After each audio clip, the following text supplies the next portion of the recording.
அனைவருக்கும் வணக்கம். நம்ம வீட்டுக்கு முன்னாடி இருக்கிற மாதுளஞ்செடிங்க. இது வந்து தானாக முளைச்சி வந்தது தான். தானானா நம்ம விதை எடுத்துட்டு எங்கேயோ வீசும்போது அப்படியே வந்திருக்குது.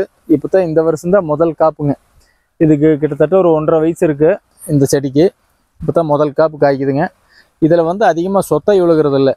இது வந்து சொத்தை விழுகாத ரகம்.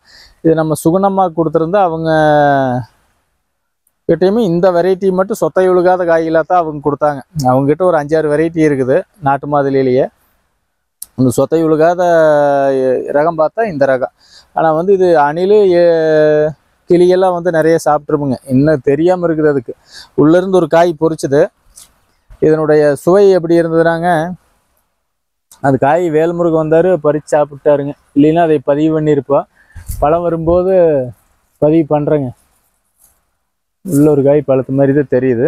இதனுடைய சுவை வந்து இனிப்பு, லைட்டாக துவர்ப்பு, லேசாக கடைசியில் ஒரு புளிப்பு சுவை கலந்த சுவையில் இருக்குதுங்க. நல்லா காய் இன்னும் இந்த சைஸ் வந்தது. அந்த காய் வந்து பெரிய காயாக இருந்தது. இந்த இடத்துக்கு தண்ணி அதிகமாக வராதுங்க. ட்ரையில் இருக்கிறதுனால நல்லா வருது. நீ மழை பெஞ்சதுன்னா இந்த அழுகி போகுங்க, சொத்தையெல்லாம் உழுகிறதுக்கு வாய்ப்பு இருக்குது. இது வந்து அருமையான வெரைட்டி. கமர்ஷியலாகவுமே இது எடுபடுமுங்க. எடுபடும்னா சொத்தை விழுகாமல் இருக்கணும். எல்லா கிளைமேட்டுக்குமே அப்படி நல்லா வந்துருமான்னு சொல்ல முடியல என்னால். எல்லாம் அதிகமாக வந்து மழை பெய்கிற இடம், காற்றுல வந்து மாய்ச்சல் அதிகமாக இருக்கிற இடத்துல எல்லாம் வந்து ஈஸியாக சொத்தை விழுந்துருதுங்க.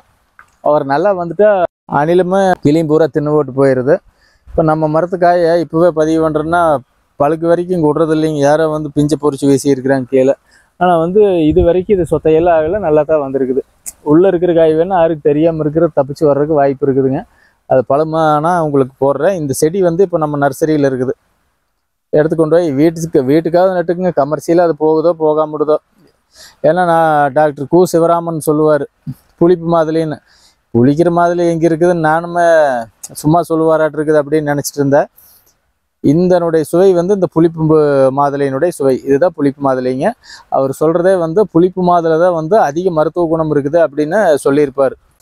அப்போ இதில் அதிக மருத்துவ குணம் இருக்குது. நம்ம வீட்டில் 1-2 செடியாவது நட்டு வச்சுக்கோங்க. ஏன்னா நாளைக்கு வந்து வயிற்று கடுப்பு பிடிச்சாலோ, வயிற்று கடுப்புங்கிறது என்னங்க, துவர்ப்பு சுவை உடம்புல கம்மியாகிடுதுன்னா வயிற்று கடுப்புலேருந்து பைல்ஸ் வரைக்கும் எல்லாமே வருங்க. அந்த துவர்ப்பு சுவை சேர்ந்துட்டே இருக்கணும். இப்போ மாதுளையில் துவர்ப்பு சுவை சேர்ந்துருக்குது. இப்போ என்னதே இருந்தாலும் நம்ம சமைக்கிறதுக்குமே இயற்கையாகவே இருக்கிறதுக்குமே வித்தியாசம் என்னென்னா, இயற்கையே வச்சுருக்குதுங்க. இதுக்குள்ளே வந்து இனிப்பு, துவர்ப்பு, புளிப்பு வந்து இயற்கையாக நேச்சராக கொண்டு வந்து வச்சுருக்குது. இயற்கையாக இருக்கிறது அது. ஆனால் நம்ம என்னதான் வந்து உப்பு, புளி, காரம், இனிப்பு, துவர்ப்பு இதெல்லாம் போட்டு சமைச்சாலும் அந்த ரேஷியோ, இயற்கை கொடுக்குற ரேஷியோ மாதிரி நம்ம உருவாக்க முடியாதல்ல. அதனால் வந்து துவர்ப்பு இருக்கிற பழங்கள், நீர் சத்தான பழங்கள், நார் சத்தான பழங்கள் எல்லாம் அதிகமாக எடுத்து ஆகணும். அப்போ தான் வந்து உடம்புல பிரச்சனை வராமல் இருக்குங்க. இந்த மாதுளஞ்செடி வந்து நம்மக்கிட்ட இப்போ கண்ணாக இருக்குது. யார் வேணாலும் வந்தால் எடுத்துக்கலாம். இன்றைக்கி பார்த்ததுன்னா மாதுளம்பழம் 250 ரூபாய்க்கு விற்கிதுங்க. நல்ல பெரிய விலை 250 ரூபா. சின்ன காயுமே 200 ரூபாய்க்கு விற்கிது. நீங்கள் வேணால் விசாரித்து பாருங்கள். இப்படி 4 செடியை நட்டு விட்டால் நம்ம பாட்டுக்கு பிச்சு தின்ட்டு போயிட்டே இருக்கலாம். நன்றி, வணக்கம்.